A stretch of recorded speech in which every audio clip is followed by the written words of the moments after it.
What up, nation? Welcome to another edition of the WiseTake NBA DFS Early Look CK013. Here, you can find me on Twitter at CK_013. Give me a follow, say what's up. Love interacting with the WiseTake Nation. And I, of course, am from the WiseTake Nation, which you can find on all the social media platforms listed above. We are a premium DFS content provider as well as a DFS community design to help make you a better DFS player. If you are ready to take a game to the next level, go check us out at WiseTake.com for projections, cheat sheets, all the goods. But at the very least, if you have found this channel, you're in luck, because everything on this channel is free. Please subscribe, hit the notifications bell so you're notified whenever we do go live. You don't want to miss out on any of the content we do. We cover the main sports of NFL, MLB, and NBA, but we also cover PGA, NASCAR, which is one of our more popular streams, esports. We cover a multitude of DFS content, so make sure you subscribe with the notifications bell on. This way you don't miss any time we do go live. Last night's slate was kind of wild. Didn't do too bad. Didn't profit, but didn't lose much either. If that Laker game would have went to overtime, things would have been a little bit different for me. But unfortunately, LeBron James, man, that's one thing. I'm not a LeBron hater, and Paulie's kind of a LeBron hater.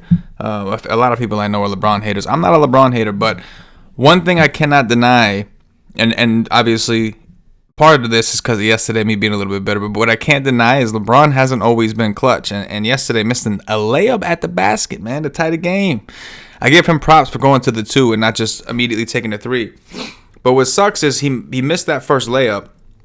And because of that, he had another opportunity at the very end in the closing seconds. And because of that, even though he had an open path to the basket again, he elected to kick it out to Anthony Davis for the 3, who missed the shot. But yeah, a little disappointing. I'm not a LeBron hater, though. It's just one situation. You're not going to make them all. But, yeah, if that game would have went to overtime, I would have been rolling in that thing. Boy, I had a lot of Karis LeVert, Dinwiddie, a lot of Anthony Davis, who ultimately didn't get there. So just a little bit more, and I think we would have gotten there in general. But the good thing about NBA is we move on to another day. It's been a pretty solid week so far, knock on wood. After last week, y'all saw I had some of the worst luck imaginable. Just some terrible, terrible luck. But we saw that this week things were a little bit better. I see Mr. OG DFS in the chat. Malik Beasley and Elf Payton were horrible plays. Ready to bounce back today. Absolutely. We take chances. I had a lot of Beasley. I had like 30% Beasley. I had like 15% Elf.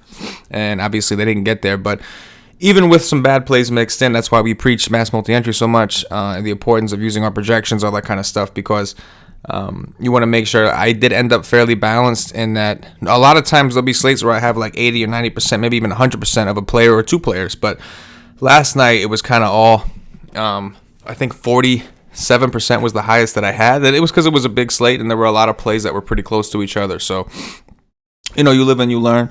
Ready to bounce back today once again. And I think Paulie ended up having a decent day. I think he broke even, but in the MME world, man, it just takes a little bit of luck, and we needed that overtime, and that overtime would have made a big difference, and we didn't get it. But LeBron went for it. He just didn't get it.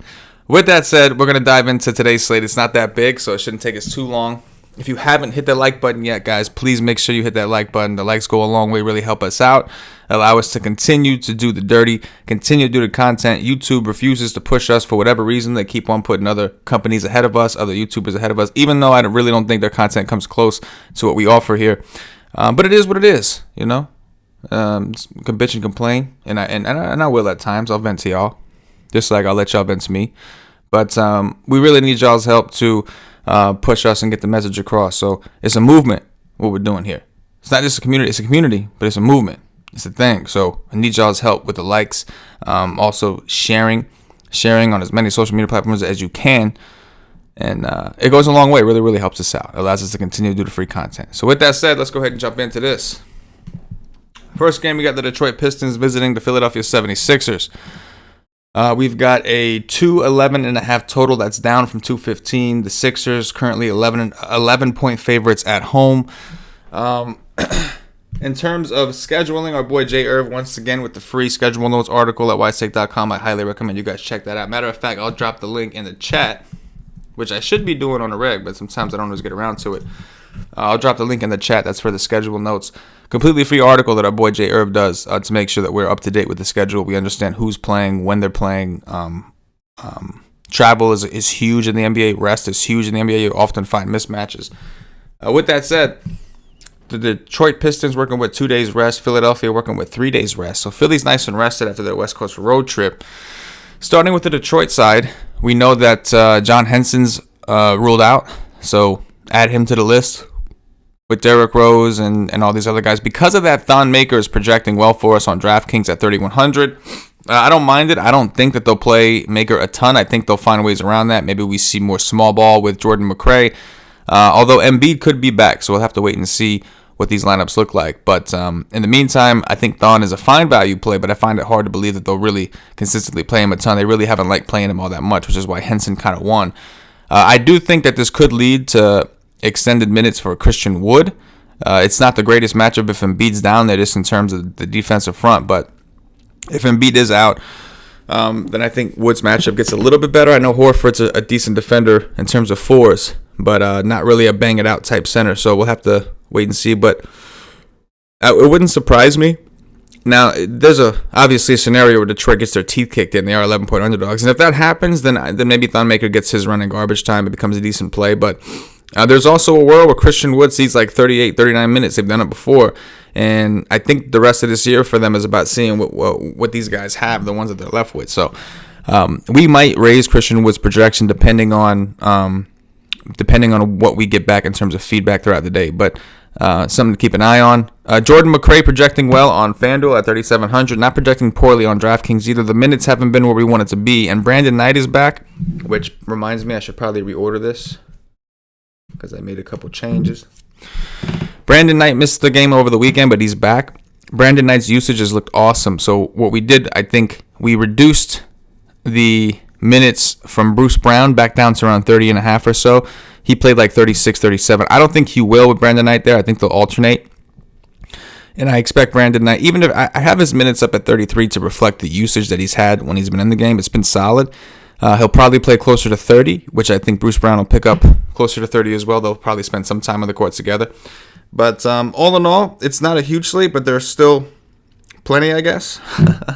Plenty for us to pick from. So something to revisit. If this game does stay close, like an off-the-wall chance, we could see, like I said, Brandon Knight playing well, Christian Wood playing well. Maybe Thon Maker gets there because he's so cheap. But McRae is also someone to value. We know has the upside. Hasn't really gotten there with us so far with Detroit, but we know he's got the upside. Just a matter of when they finally extend those minutes to him, which we could see at any point. So some things to keep an eye on. Philly's been a very, very good home team. On the Philly side, Josh Richardson's expected to be back. I don't mind him. It does depend on for me on who else is out. Joel Embiid returned to practice, so he could be coming back. If he is here, there could be a minutes limit to watch out for, but centers have just been thrashing Detroit, and I mean, it makes sense. Between Henson, Thon Maker, and Christian Wood playing the five, none of them any sort of defense. So I would look for Embiid to smash. It's just a matter of minutes. Now, with that said, if he is out today, I will look at Al Horford, even though I think he's a little overpriced. I will look at him simply because I expect bigs to excel in this matchup. That also goes for Tobias Harris. On FanDuel, Tobias Harris is probably decent regardless. It doesn't project all that well for us. We've lowered his minutes. We were projecting him around 38 with all the injuries. With everybody back, I would expect him to scale his minutes back, and that could also impact his usage on the court. But if Embiid is out, then I think that I'm willing to project Tobias for another 37, 38 minutes, which would help his FanDuel projection. On DraftKings, we need a little bit more work. Obviously, he's got massive upside, and I expect him to be lower owned because of his price. But again, we need things to be cleared up by injury. So Josh Richardson's looking like the best option we have right now, assuming everybody's in. But we'll want to keep track. We don't know that everybody's in just yet, so keep track on the injury news. The good thing is the first game, so we should have that information when we do the live stream later. Flagship show. Don't forget to come back to that. Moving on to the next, we got the New York Knicks visiting the Fat Atlanta Hawks. We've got a 232.5 total, which for the Knicks is massive. The Hawks currently 4.5-point favorites at home. The Knicks are on the back end of a back-to-back. They're also in the midst of a 4-6. Very tough spot in the schedule. Atlanta's had a day off. They're in a 4-6, but they have had that day off, and they're home, which certainly helps. I know a lot of the Knicks were disappointing yesterday, but Julius Randle and Elf would be your primary targets once again today if you want to take the shot. The minutes are kind of hard to project. The Knicks obviously not playing for much, so they're kind of conserving certain players, and it's hard to figure out when they're going to let which one run. We could see a day today where Elf's minutes get scaled back if they feel like they need Nitty on the court for Trae Young. So these are all scenarios that we have to keep thinking of, which makes it tricky to roster teams like the Knicks who just don't really know what they're doing. With that said, like I said, as far as upside goes, Elfin Randle got the upside. I don't mind the spot for Mitch Robinson. He's had some of the biggest games of his career against Atlanta. He's been dealing with an illness, hamstring problems, so we'll check the status. He played yesterday. I'm assuming he's going to play today. He did not do well in a good matchup yesterday, but this is a matchup, again, he's excelled in the past. So I have my eye on him. On FanDuel, he already projects for the 6X because of the blocks and everything. He scores a little bit better over there. But on DraftKings, kind of on the cusp. Decent play. It's a small slate. I haven't ran any teams yet, so I'm not sure exactly how many of these Knicks I'll reach. But the 5.5X for Elf, the 5.6X for Mitch, and the 5.65 for Randall look decent. I would imagine that we're going to get some because the slate's not that big. If for whatever reason Mitch Robinson does get ruled out, again, he has been dealing with a hamstring injury, I will load the fuck up on Bobby Portis, who went ham yesterday in a revenge spot. So we'll have to keep an eye on that. But obviously, massive pace boost for the Knicks, massive points boost for the Knicks, just a matter of figuring out their minutes, which is not easy to do. It's not easy to do for teams where we know the rotations, let alone teams like the Knicks where you're kind of guessing. But the upside's there to take shots on for tournaments. As far as Atlanta goes, Trae Young is going to be your marquee player here. I don't mind John Collins, but the price is really elevated at this point. One thing about Atlanta we've seen is they're a little deeper than we're used to. They are playing Vince Carter some. They are playing Treveon Graham some, and they're kind of having a hard time finding minutes for everyone. Cam Reddish is being worked in off the bench, still hitting around 30 minutes, which is affecting Dwayne Dedmon's injury. So basically, Atlanta's kind of dictating game by game based off foul trouble and situations like that. So kind of hard to fall in love with anybody outside of Trae Young and John Collins. Again, not a fan of the price tag on Collins, but I think Trae Young's price leaves us with enough to work with. I will say this, the last time Atlanta did play, they went to that double overtime game against Charlotte. They've had one day off since then, but just food for thought, they're all coming off that double overtime banger, so I wouldn't be surprised if we saw some tired legs a little bit. But I still like Trae Young. Like I said, Collins would be the next. If we get some sort of random injury, which happens all the time with the Hawks, I think Herter's technically questionable. It seems like every day everybody's questionable here, but if we do get someone out, that'll certainly give a boost to the surrounding players, and we'll revisit that once we get that news. This is a 7:30 game, so again, we should have that news. Although yesterday Mitch Robinson was questionable all day, they didn't say a word. Next thing you know, he was playing. So something to keep an eye on, if you will. Boy, Aaron M. This show is my favorite out of the top channels on YouTube because of the interaction, getting advice. I appreciate you, Aaron, and that's what we try to do. There was a time where we had a lot of bodies here. We had a lot of people we could bring on the shows, but obviously some people couldn't continue. It's a grind. It's hard. You guys know what it is. It's not easy for people to be able to do all the content like this, and you got to make a lot of sacrifices to make that happen, obviously, to find the time to do these things. And long story short, all in all, rather than going around finding people, whether they couldn't do it anymore, whether we were forcing it and they weren't really gelling with us, wasn't working, I'd rather just talk to y'all. Straight up, I'd rather just talk to y'all. Why not? Why not talk directly to the community itself? Like, if it's a community, there should be some interaction. Now, I understand there have been periods where we had too many viewers in there and it was hard to keep track, but definitely a lot easier when it's a solo stream and it's just one-on-one, me and y'all. So definitely appreciate that. Aaron, hit that like button if you haven't already. Nelson says, shame we have to go back to the Knicks after that ugly ass shit. Yeah, that's what the Knicks do. That's what the Knicks do. They constantly, I mean, they're not playing for nothing. They've got a coach who's in there, intern coaching, doing his thing. Probably getting orders from different people. The Knicks have a new team president. Everything. It's just wild. It's hard to project or predict anything that this team is going to do. But they are in a good spot. Christine says, running Doncic, Ingles, Barnes, Thon, Adams, Fox, Finney-Smith, and Randall. What do you think? I mean, it sounds decent from that. Again, Thon Maker looking like a decent value play. Luka's minutes have been up, which looks great. I love the Aaron Fox personally today as more of a tournament play. So, I mean, I don't think it looks bad. We'll see what stands out. Sounds like a pretty good dummy lineup to leave in there for now. And as we get news, because we're going to get news, right? You just know something's going to happen. That'll provide us with some clarity. Mr. OG DFS, they benched the entire starting five for the Knicks after the first few minutes. Portis balled out. Yeah, exactly. And that's the situation now. Maybe they were doing that because they had a game the next day. They were trying to keep their starters reserved, but I can't tell you that with confidence because they've done this without rhyme or reason. And then the next game, gone back to playing their guys. There's really nothing. There was one game Randall was playing extremely well in a close game. He got 25 minutes and they benched him, even though he was playing well. Never brought him back in. We saw that happen with Elf against Houston. He played 19 minutes because they wanted Frank Nitti out there. So really no rhyme or reason. Hard to predict, hard to project. A lot of times these coaches overthink things. And again, this is a situation. We have an interim coach with a team that just fired the president as well recently. So who knows who he's getting, who he's being told to do this stuff with. Maybe the players are telling him.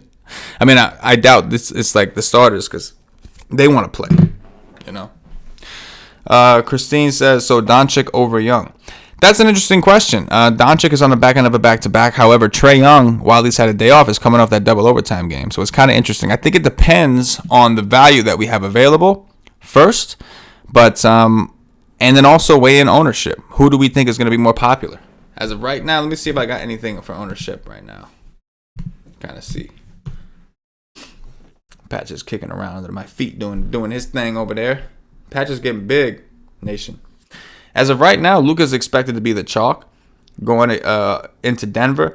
Let's check the status on. We'll have to wait for the status on Porzingis to answer that clearly. If Luka's going to be that popular, that makes me want to kind of bail and look more towards Trae Young, who's projecting for significantly less ownership. But again, it's still early. I don't know if I totally believe that. I know Luka has been playing big minutes, but Luka's also dealing with ailments. He's got a sprained wrist, a sprained thumb, so something to keep in mind. But again, if Porzingis were to get ruled out, that would make it very tough to pick Trae Young over Luka. But as of right now, it's kind of tempting if the ownership does hold up. But I'm not going to necessarily commit to that just yet. Denver's been terrible. They're typically a good defensive team, but they've been terrible. No doubt. What we got here? Our boy David Torrey. Love Wise taking the content, but please break down WrestleMania when you get a chance. Betting on us nice WrestleMania. Love it, man. Love it, David. For those who don't know, some of y'all knew, I used to be a professional wrestler back in the day under the name CK Cross. Back in my heyday, my young days. Injuries, combination of injuries, and just things that changed my life course. And obviously ended that career for me somewhat early, but I did have a blast. I don't really watch wrestling all that much. I never really was a big fan of watching it. I just like to do it. Like watching it from a studious perspective and seeing like why the wrestler did what he did, what facial expressions he's making and all that is one thing. And I know I'm not here to talk about a ton of wrestling. I know a lot of you guys probably don't like it, but quick shout out to David Torrey. I feel you, man. I can't believe they're letting people bet on wrestling. That's just crazy to me. It is predetermined for those who don't know. It is predetermined. The promoter tells you to finish, and that's how it goes. So I can't believe they're betting on it. But it is what it is, right? People are going to bet on anything. To Nelson 3, if you're doing multiple lines, stacking Denver-Dallas game may be worth it. It seems like the Nuggets play good D, but both the Nuggets and Mav have both been good on offense and both bad on defense. Yeah, no, I agree. We saw the Spurs who have been struggling. They did get LMA back, but the Spurs have been struggling offensively, and they had no problem putting up points against Dallas. That's been an issue for them. And the same goes for Denver. Denver normally a good defensive team, but they've been really struggling. They barely beat the G League Bucks, right? The Bucks rested everyone, and Denver at home, playing them in a 4-6 back-to-back, barely beat them. Granted, the 4-6 didn't have much because a lot of guys played in that game that haven't played all year or barely played all year. But something's wrong with Denver. They barely beat Charlotte. So, something seems wrong. So I do agree. I don't hate that idea at all.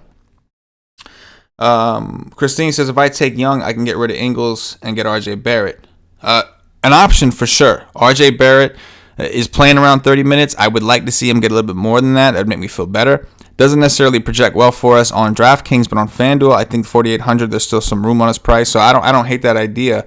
But let's keep rolling through these games and see if we can find something better. Let's do the dirty, if you will. Last comment, then we'll pop back into the games. Nelson says, guys like Barton, Gary Harris, running back at Luka sounds good to me on the sneak tip. I don't disagree. I do kind of like Barton again. When we get to that game, let's look around and check out some pricing. Let's do it. Let's do it, Nation. Love it. Hit that like button if you haven't already. Let's move it on to the Charlotte Hornets visiting the Miami Heat. We have a 211.5 total here, obviously. Very, very low, just like the first game, just like the Detroit-Philly game. The Heat currently 10-point favorites, so not that different looking from that Detroit-Philly game. In terms of the schedule, Charlotte's had a day off. Miami's had 2 days off. Starting with the Charlotte side, there wasn't a ton here. Both of these teams play slow, hence the very low total. The difference is Miami's defense is generally pretty good. Charlotte does not play defense. So this is a little bit of a mismatch in terms of offense versus defense. Devontae Graham, again, Charlotte is the other team coming off that double overtime game, just just a day ago. PJ Washington, probably the most fresh. I am kind of interested. This is a spot where power forwards have excelled against Miami. Not necessarily as consistent as I'd like, but on and off, we've seen some big games come from him. And he's looking for a bounce back game. He had a terrible game last time out. Got in a foul trouble immediately against Collins. Shout out to the nation. There was a couple people I know in the YouTube chat that were concerned about that, and it ended up coming to fruition, which led to other guys having to play a little bit more.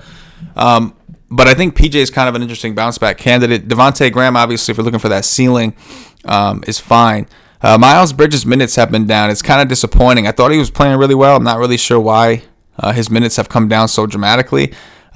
Cody Martin's price is okay. We know Malik Monk is still out, so with that suspensions, but there's really not a ton. We expect Cody Zeller to start. That there's just not a ton. I feel like I'd be forcing it here. So it's really PJ, then maybe some Graham. But even on a game at this size, we still have so many other games with good totals. Like even talking about the Knicks Atlanta game, we're talking about a 230 total versus a 212.5, which is now 211 really, and the Knicks are up to 232. So just not.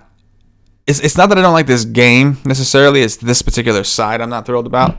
Miami's a little rested. Jay Crowder is probable to return after a concussion. I think his price is low on both sides. I'm okay with him, assuming he's not on any kind of limitation. Goran Dragic's minutes have been down, but this is a spot where he could really do well if given the opportunity. We projected him for about 30 minutes, which is a little aggressive. His last two, the minutes have been down. Kendrick Nunn is actually questionable. If he gets ruled out, that'll help solidify Dragic. Jimmy Butler, I think we're expecting to come back, but technically he's questionable as well. I think he has some sort of toe injury that we're monitoring there. Oh, wow. Okay, so Jimmy Butler, Tyler Hero, and Kendrick Nunn are all questionable. So keep an eye on Tyler Hero. He hasn't played in a little bit, but if he does come back, that could impact the minutes we see for Duncan Robinson, who's been getting a ton of minutes as that three-point shooter off the bench, which is not off the bench, starting. But that's the same exact role. He's been playing so many minutes because he's the only real three-point sharp shooter. And the other one is Tyler Hero, who's been out. So keep an eye on that situation. So if Kendrick Nunn gets ruled out, that's obviously a big boost for Goran Dragic. If Buckets gets ruled out, that's a boost for Dragic as well. It would be a boost for Kendrick Nunn if he decided to play. And then really Bam. Bam doesn't project well for us. I may make some adjustments. I'll definitely make adjustments if we get some of these guys out. This is a smash spot for Bam. Centers against Charlotte has always been a thing since I can remember at this point. So I'd be ready to load up on Bam. If I had to, I would overproject his minutes if I had to, but that's going to require some injuries here because the price is elevated. On FanDuel, a little bit easier to reach at power forward and being 8,500. On DraftKings at $9K for a center, you don't want to miss on that. That's a price you really can't afford to miss on. If Jimmy Butler plays, I don't like the DraftKings price a ton, but on a small slate, if we had to make it work, we could. Again, from a matchup perspective, it's pretty soft. Curious to see what Jimmy Butler would do if he does play. If the rest of his team is excelling, he might be able to take a step back. So not a game I'm super thrilled about unless we get some injuries to make it more attractive to us. Next up, we've got the Utah Jazz visiting the Oklahoma City Thunder. We've got what is this? We have a 217.5 total. So again, not pretty, right? Oklahoma City opened up -2. They're still at -2 as of now. Utah's had 1 day off. They are in the midst of a 4-6. They've been traveling. OKC's had 2 days off. Jordan Clarkson remains a solid value option. Hasn't really played all that great, but he's getting around 23 to 25, 26 minutes. It's just going to be a matter of him playing efficiently. On a slate like this where I didn't love the value, he's definitely someone I have an eye on. Don't mind Mike Conley. On DraftKings, he projects better for us at 5,500 over there. His minutes have been fine. And the matchup against Chris Paul is so-so because the pace of this game is not going to be all that great. The total in this game wasn't that great either, as you can see. Donovan Mitchell is the one that I expect people to gravitate to from this team.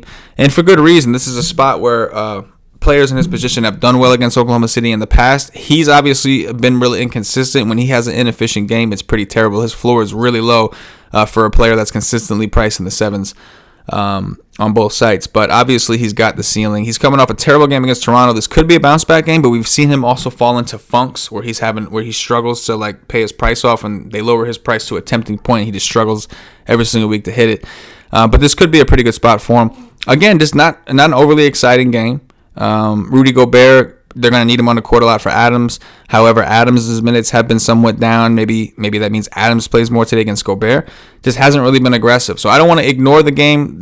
Obviously, the spread is somewhat close. This could be overtime potential. I don't want to ignore it.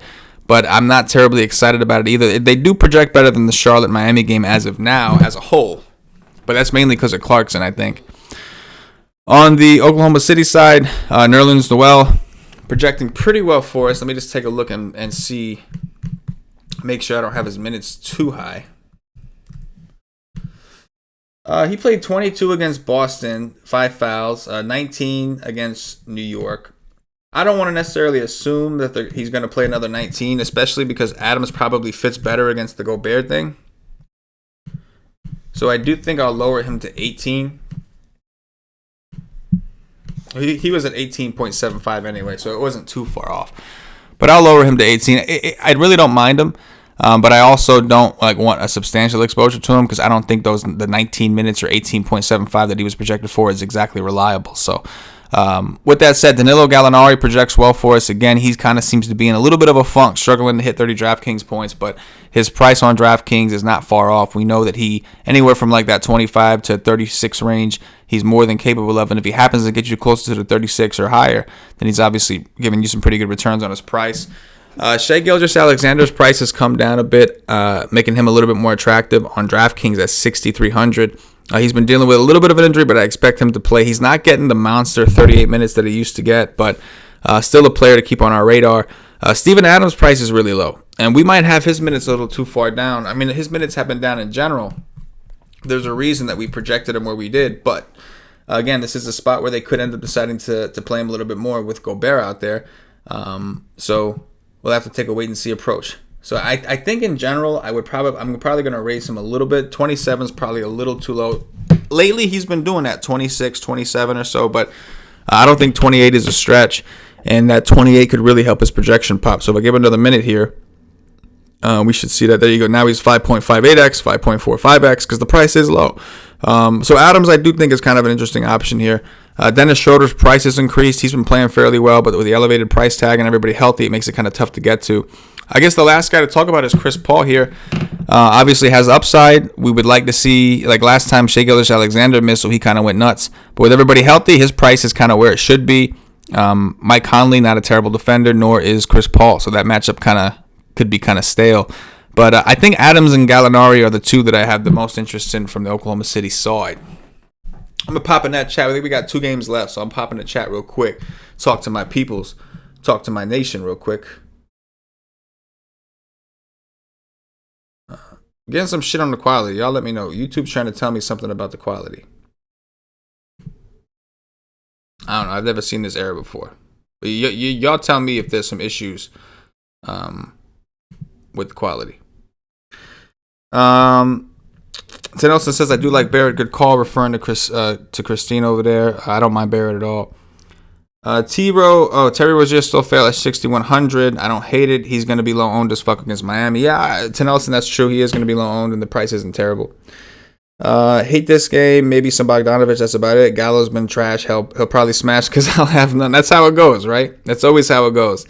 When you don't take them, that's when the jinx is real, right? When you don't take a player, you almost just don't want to say nothing about it and just not even say a word. Because we see that shit happen all the time. It's like the jinx. You say something and all of a sudden, shit gets crazy. All right, Mr. OG says, okay, Aaron says the video is a little blurry. Mr. OG says video and audio 100%. So I guess it depends. The YouTube warning thing just went away for me. So if you were seeing some inefficiencies, that should clear up because YouTube did drop it. Hit that like button if you haven't already, Nation. I appreciate you. We'll keep things rolling. We got 2 more games. If you have any questions or comments, pop them up in there. And I'll come back to it after these next 2 games, and we'll close it up. Denver and Dallas. We're probably getting into 2 of the more attractive games outside of that Knicks game at this point. Oh, Denver's the road team. My bad. Let me fix that. I like to do the road team first. Just keep it organized. We have a 218 total. It's not the best, but not the worst. Denver opened up -1.5. They're up to -2.5. Kind of interesting. Wonder why. Let me just make sure that there's no crazy news that just popped out. By the way, John Collins and Kevin Huerter available to play. This is interesting. So Rudy Gobert and Emmanuel Mudiay are both all of a sudden questionable for Utah before we move on. I'm going to switch back to the Utah game real quick. And this is something that is part of our Slack chat, that we have an NBA injuries feed in there where anytime there's an injury thing, it pops up right in there and lets us know. So this is something that came in actually about a half hour ago that I just missed. But that's for WiseTake Nation subscribers. Monthly memberships are higher. Anyway, Rudy Gobert is sick and did not attend shoot-around. So something to keep an eye on. This game is at 8 o'clock. So we should have that news, if not right before, if not like well before lock, then right before lock, I would think. Maybe not. DraftKings players are going to have to be ready to make that switch, make that scramble. But obviously, if Gobert were to miss, number one, that would mean that Adams wouldn't be needed as much. But I think Tony Bradley would become a lock at that point, because they're going to need a big between Nerlens Noel and Steven Adams. And the only other big that they're willing to play besides Gobert, who plays a lot of minutes, is Tony Bradley. So obviously, the Emmanuel Mudiay being out doesn't really do much for us. But if Rudy Gobert were to miss because he is apparently sick and didn't go to shoot around, then I would think that Tony Bradley would become chalk, but it would be very, very tough to avoid that chalk at those prices. Not to mention, Bradley has smashed pretty much every time he's been in this situation, which is rare. Gobert doesn't miss that often. But every time Gobert has missed, he's come in and smashed. They do have Ed Davis, too, who they could work in off the bench, something to keep an eye on, though obviously Tony Bradley would be expected to be the first one to get that run because he's the one that's actually in the rotation. So something to keep an eye on, Nation. That may also give a little bit of a boost to the surrounding players in terms of rebounds. And a guy like Jordan Clarkson can end up finding more minutes on the court somehow through that if they need another guy to score. Not that Gobert's a big scorer, but shit, ain't no explanations. All right, now we're going to Denver. 218 total. Denver opened up -1.5 up to -2.5. Schedule, though. Denver's had a day off. Dallas is on the back end of a back-to-back in the midst of a 4-6. I would be surprised if Dallas didn't rest somebody here. But until we hear it, I don't want to speculate and put ideas into y'all's head. But starting with the Denver side, the projection's not looking all that great, but this is a smaller slate, so don't be surprised if you get some of these guys in there anyway. Will Barton is probably my favorite as of now. The 6.2 price tag on DraftKings could be better, but he's played well. He's played well recently, and the minutes, as he plays well, his minutes are on the rise. Jamal Murray, another candidate to do some dirties today. Obviously, we want to raise his minute projection to get him to pop a little bit better if we really want to consider rostering him. Denver's really been struggling, but again, to y'all's points, I know some of y'all mentioned y'all like this game. This is a really tough spot in the schedule for Dallas. A 4-6 back-to-back. It's tough for any NBA team. So I do think that this game could be kind of sneaky, even though there's a low total. I think Paul Millsap's kind of interesting. His usage rate's been high, but his minutes have been down. He played 21 minutes against Milwaukee in that last game and smashed. Went for like 38 DraftKings points. Just 21 minutes. It's hard to project him more than the 24. I probably project him for around 26 just to kind of make sure that we get some, because the way his projection looks now, we might not get any. And obviously, he does have some upside. They could elect to play him more. It's kind of a guess to figure out if they're going to play him more or Jeremy Grant. It's a shame, too, because I wish they would just play Michael Porter over both those guys. But, is what it is. But I do think Will Barton is within reach. Jamal Murray would be the next candidate. Jokic is the big question mark here, because Jokic has been chalk for, I think, 2 slates in a row. And he's not usually chalk. Hasn't played well. He's got a reputation of taking a back seat whenever his other teammates are playing better. But Dallas has been getting smoked by bigs. Dallas has been getting worked by bigs. So if it's not Millsap, who does still play like a big even though he's the 4, then maybe this is the game where Jokic goes ham. So if his ownership's going to be low, I may be kind of interested there. He's been playing terribly. And again, he's been chalky, so I think people have been getting burned by him. I would anticipate his ownership coming in low. And again, Dallas, go do the research. Go look it up. Dallas has been getting tossed. They've been getting just torched by bigs. So this could be a sneakier spot for Jokic, especially if he's going to come in a little lower owned. We'd have to do some work on those minutes. 34 minutes don't seem like it's enough on a standard projection for him. So we have to give him some increases. But definitely something to consider. On the Dallas side, like I said, I'd be surprised if they didn't rest someone. Luka's projection is fine in terms of raw points. Even though the point per dollar is not great, the raw points itself is probably enough to where you probably get jammed. You probably get a lot of him in if you have the value around him. Keep an eye out on Seth Curry. He could be making his return today. With him out, Tim Hardaway Jr. has been getting all the minutes he can handle, and he's played well. He's had two games in a row where he's played really well. But again, Porzingis has played monster minutes. If he sits, I would be shocked if he didn't sit. Now, Luka hasn't necessarily done great with Porzingis out the last couple times, but we're still going to follow the usage, and that would still make Luka probably a top option. So, something to keep an eye on. Maybe it's a rare situation, but maybe they both rest. I guess it kind of depends on where they're at. But do they pull a Milwaukee? I don't know. We'll have to pay attention. We'll have to take a wait and see approach.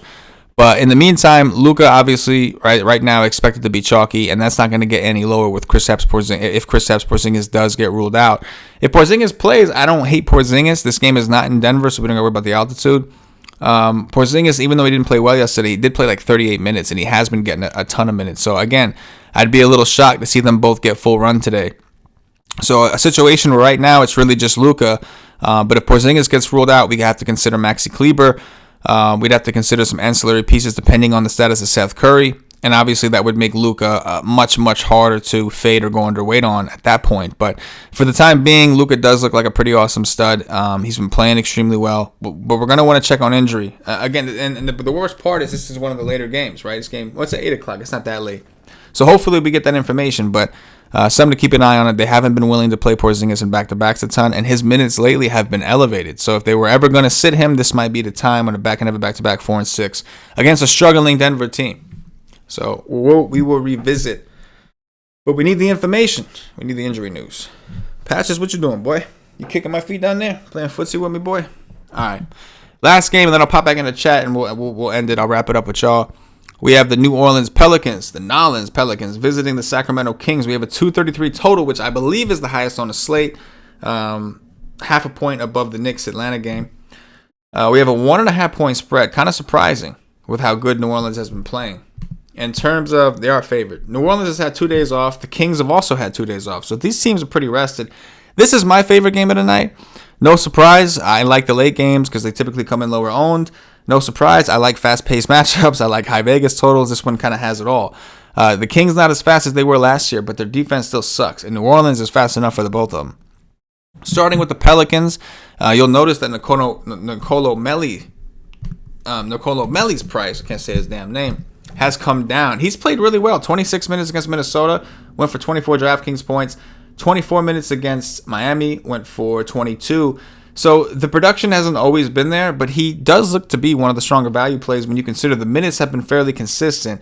Not necessarily big, but he's getting them every single game. He's in the rotation. He's firmly in the rotation. 26 minutes, 24 minutes, 26, 19, 21, 24, 27, 23. So obviously he's a high variance play. He's got a very low floor. We've seen him play 19 minutes and end up with a 14. He played 26 minutes against Dallas, ended up with a 14 because he was 1 for 9 from the field.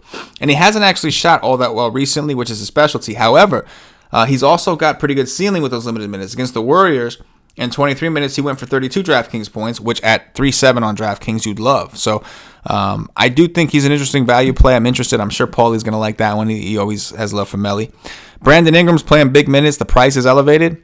The usage hasn't been as consistent. And his last game, the usage really wasn't there. But the game prior to that, his usage rate was in the 30s against Miami, even though he had a terrible game. He was just awful from the field.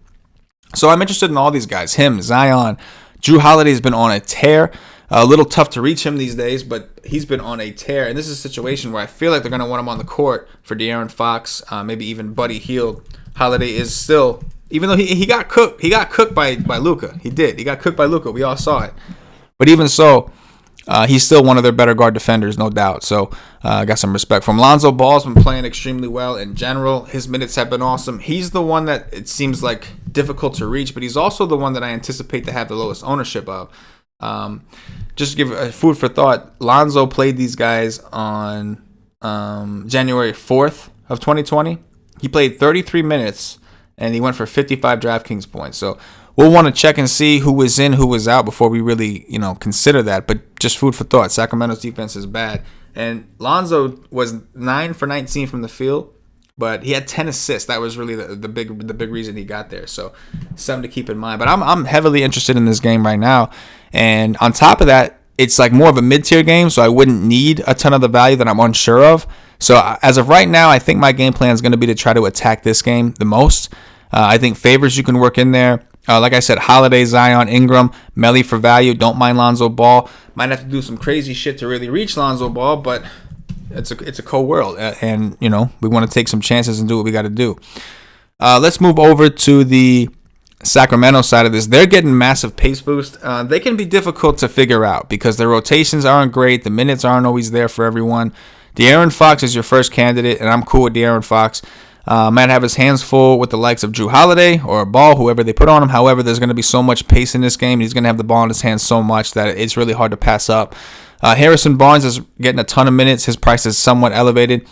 Bogdanovich is playing around 30 minutes a game. He projects really well for us on DraftKings. I like Buddy Hield off the bench. I elevated his minutes. Buddy Hield's getting like 23 to 25. I put him at 27 to reflect the big usage he's been getting off the bench. Since going to the bench, his usage has been consistent. He's getting the shots. This is a revenge spot for him. Fast-paced game, so even if he only gets 23 minutes, it's not the same 23 minutes that he was getting in prior contests against slower-paced teams. We anticipate more pace, more possessions in this game, and that's what we say when we say pace. Bielitsa on FanDuel is definitely tempting at 4.8. Obviously, Rayshawn Holmes is back. They've still got Alex Len and Giles are trying to work in, so the minutes for him is not as secure as it used to be. You'll see him play anywhere from 26 up to 30. But obviously in tournaments or in game stacks, if you want to get different, it's worth a shot. But I like this game the most, and it's right up that mid-tier alley. Both teams stack well on the mid-tier. I would be able to avoid some of that value that I don't like if I'm not comfortable with it. Not saying that I'm not comfortable with it just yet, and we have to see what we end up with at the end of the slate. But in the meantime, save the best for last. I think that we're going to get some lower ownership on this late game, especially if everybody's rushing to play stars and scrubs with Luka Doncic and all these other guys. Which I'm not saying I won't do. Again, it depends on the news we get. But again, this game looking pretty juicy to me in the mid-tier. Holla. I'm going to pop in the chat, talk to y'all real quick. Mr. OG DFS says Gary Harris, 4,500 on DraftKings. He's been like 21 to 31 DraftKings points over his last 4 games. Yeah, he's been playing a lot better, no doubt. He's been playing a lot better. So I think that makes a lot of sense. And like I said, in the game stack scenario, and he would be the perfect candidate to try to stick on Luka. He's there for his defense, always has been.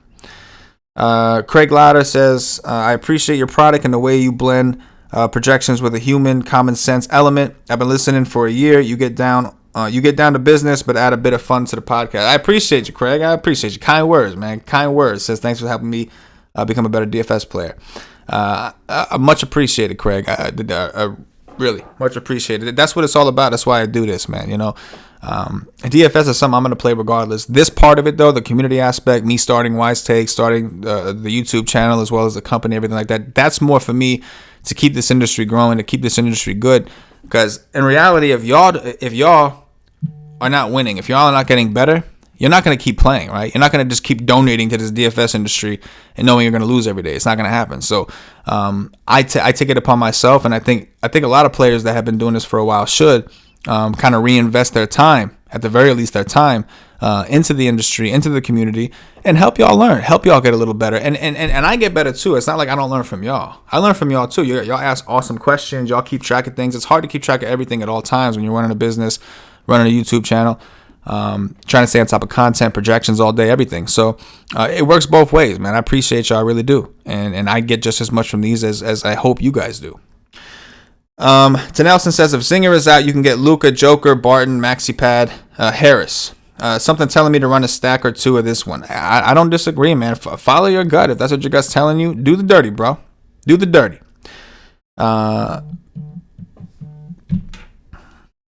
Kristen says, Rudy Gobert didn't participate in shoot-around. Yeah, we did discuss that, so be ready. If Rudy Gobert he's sick, so if he gets ruled out, we'll be ready to fire away on Tony Bradley, assuming that he gets to start at center, because he was the one that's been in the starting. He's been in the rotation, whereas Ed Davis really hasn't.